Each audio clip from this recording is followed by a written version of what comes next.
साबुन देने वाला तो ये हमको फेंक दे। जब क्वालिटी अच्छी नहीं होगी तो कोई लेने वाला नहीं है। हम जब तक क्वालिटी नहीं सुधारेंगे तो ऐसे ही रोना रोता रोता रहेगा सब लोग। हम कहेंगे कि बाहर नहीं मिलता।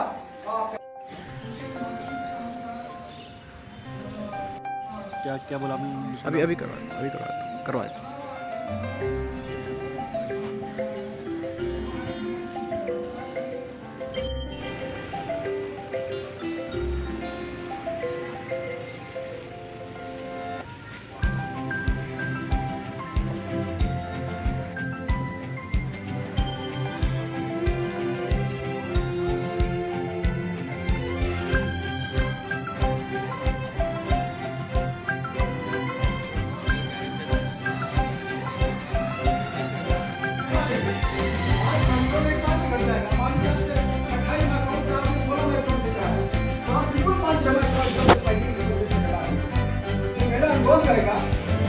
योजना का लाभ ले।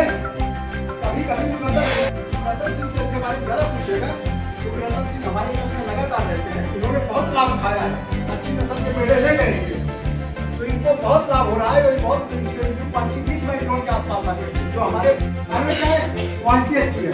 वो तो बायर्स कहता है कि और हमको बल्क में चाहिए। हमने जो वर्क किया है, बायर कहता है भाई ये आप रसेल मेलो कंप्लीट तो आपकी मालूम है, जो मालूम पब्लिक स्कूल और चाहिए हमको बल्क में। हमारे ऊपर है भाई बल्क पैदा नहीं हो रहा, बल्क में पैदा करने का तरीका आप ही कैसे क्या है? आप जब पैदा कितने स्कूल तक क्या होता है तो बायर्स की शिकायत, और जब बायर्स कब आएगा जब आपकी क्वालिटी अच्छी है। एक और चीज या आप अच्छी तरह मान लीजिए, या आप 6 महीने के भीतर कर देंगे सेलिंग, तो ने तकनीक के बीच में 6 महीने का अंतर रखिए। 20 माइक्रोन के बाद वो 3 किलो देगी, तो आपको सेलिंग से कोई फर्क नहीं पड़ेगा। क्या आपने 2 सेलिंग जल्दी कर दी? 6 सेंटीमीटर के ऊपर 7-8 हमारे जो सरकारी फार्मों की भेड़ें अच्छी नस्ल की, उनका 10, 11, 8, 9, 8 से नीचे तो है ही नहीं। अक्टूबर में किया, फिर जनवरी में काट दिया, 4 महीने का अंतर पड़ा, तो 5 माइक्रोन 5 सेंटीमीटर क्या लाभ होगा?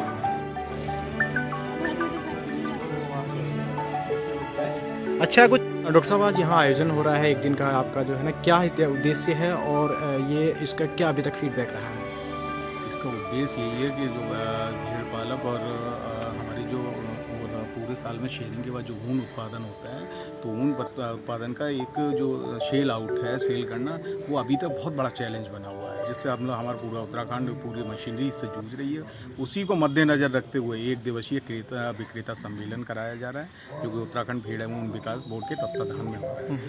तो जितने भी हमारे भेड़ बाहुल क्षेत्र हैं पूरे उत्तराखंड के, वहाँ से सारे भेड़ पालकों को मैन जो हैं उन भेड़ पालकों को कॉल किया गया। कुछ हमारे बायर्स आए हैं, इससे पहले भी हमसे कुछ बायर्स जुड़े हुए हैं। जैसे एक आपको बता दूं, OBT प्राइवेट लिमिटेड करके भदोही का है, तो OBT प्राइवेट उत्तर प्रदेश भदोही। हाँ, भदोही वो बहुत बड़ा है। जो अभी आपका नया संसद जो बन के तैयार हुआ, उसमें जितने भी कारपेट पड़े हैं, वो सारा कारपेट उस OBT वाले का, वो हमारे उत्तराखंड में काम कर रहे हैं। तो आपके जोशीमठ वाले क्षेत्र से, मोरी क्षेत्र से वो कई टन वो ऊन को ले जा चुके हैं। इससे पहले हमारे पास एक शिखर हैंडलूम हिमाचल प्रदेश से इंजीनियर राजीव शर्मा काम कर रहे थे, वो भी काफ़ी हमारा ऊन ले जा रहे हैं। लेकिन ये चुनिंदा पॉकेट से ही ऊन जा पा रहा है। जैसा हमने बताया हर्षिल मोरी वाला, एक हमारे मोरी बेल्ट का। उसके अलावा मोरी बेल्ट में भी आपके जब आप आगे जाएंगे 2 क्षेत्र हो जाते हैं। एक आपका आ जाता है ये नेटवाड़ वाला क्षेत्र आ जाता है, एक दूसरा क्षेत्र आ जाता है आपका ये इधर वाला। तो वहाँ तक अभी रोड ना होने की वजह, ठाटमीट साइड का हो गया ये, इस रोड ना होने की वजह से वहाँ तक बाहर नहीं पहुँच पा रहा था। जो उन भेड़ पालकों को भी यही कहा गया है कि आप अपनी भूल को एक स्थान बनाएं, जिससे उसको शेला ओके। उसी परिप्रेक्ष्य में ये सारा आज क्रेता विक्रेता सम्मेलन रखा गया। इसी के क्रम में एक और हमारा कार्यक्रम है आज ई पोर्टल का उद्देश्य यही है कि हम साइट डेवलप करा रहे हैं। उसमें हमारा जो भी हमारा शेलर है अपने रजिस्टर्ड होगा, रजिस्टर्ड के बाद अपना नाम देगा, हमारे कितनी ऊन का क्वांटिटी हुआ है, उसकी क्या क्वालिटी है और वो किस जगह पर उपलब्ध है। तो बायर जैसे ही उसको सर्च करेगा वो सारा उस पर डिस्प्ले होना शुरू हो जाएगा। तो बायर वहाँ से अपना ओके कर सकता है कि हाँ मुझे इस ऊन की आवश्यकता है। दैन उसके बाद उसका नोटिफिकेशन हमारे शेलर के पास। तो आज एक ई पोर्टल भी कार्यक्रम लॉन्चिंग होगा। ये पूरी कोशिश है हमारे भेड़ पालकों की जो आर्थिकी में कैसे सुधार लाया जाए और उनका जो उत्पादन है उनका वो समय से निस्तारण हो।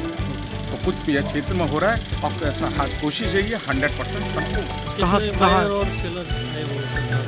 जो सेलर आए हुए हैं, सेलर जैसा 70 के आसपास हैं, तो वो सारे विभिन्न भीड़भाड़ क्षेत्र हैं, जैसे हमारा मुंशियारी हो गया, धारचूला हो गया, और उधर कपकोट साइड हो गया, इधर आपने गढ़वाल में आएंगे तो आपका जोशी मठ हो गया, और चमोली में दशौली हो गया, उत्तरकाशी में मोरी बेल्ट हो गया, और आपका डुंडा भटवाड़ी बेल्ट हो गया।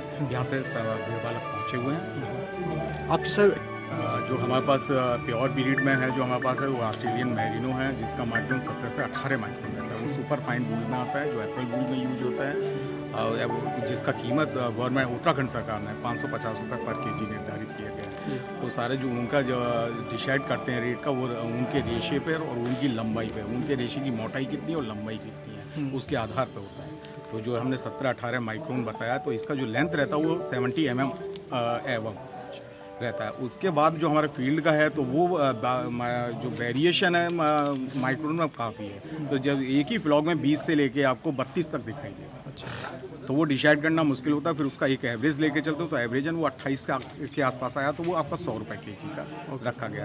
देसी जो अपने जो फील्ड का क्षेत्र का है, जिसका मार्केट होते होते करीबन 70-80 रुपये पर केजी का मार्केट वर्तमान में हो रहा है। जो है ना, लेकिन जितना वूल पैदा हो रहा है, उसका पूरे का सेल आउट नहीं आ रहा है, जिसके क्रम में ये हमारा क्रेता विक्रेता सम्मेलन जारी है, प्रयास पूरे जारी है। सर तो नहीं हो रहा होगा? अब तो नहीं है, वो एक ही लॉट इंपोर्ट होकर आया था, जैसे बताया मैंने, 300 के आसपास एनिमल्स आए थे, मेल फीमेल मिला के, उनसे जो प्रोजनी निकल के आ रही है, उनके जो बच्चे निकल के आ रहे हैं, तो वो सरकार के द्वारा हमारे भेड़ पालकों को नस्ल सुधार के लिए उपलब्ध कराया जाए। वो मीटिंग यहाँ हो रही है लोकल में जी। तो कैसा उसका रिजल्ट रहा है अभी तक? रिजल्ट जो रिजल्ट आ रहे हैं, वो रिजल्ट भी काफ़ी अच्छे आ रहे हैं। तो आपके जो जिसका वूल 30 के आसपास माइक्रोन का, उसमें सुधार होते हुए 24-26 माइक्रोन देखने में रिपोर्ट के द्वारा। तो सर इसमें हिमालय क्षेत्र में खास तौर पर, या फिर ये अपना जो तराई क्षेत्र है? तराई बेल्ट में तो एक्चुअली मुश्किल है इस तरीके का वूल को मैंने मैनेज करना। तो जो है तराई बेल्ट पे एक पर्टिकुलर हमें हाइट चाहिए, एटमॉस्फेयर चाहिए, हिमालय हिमालय ठंडे क्षेत्र। ठीक है sir, thank you very much. ठीक सर।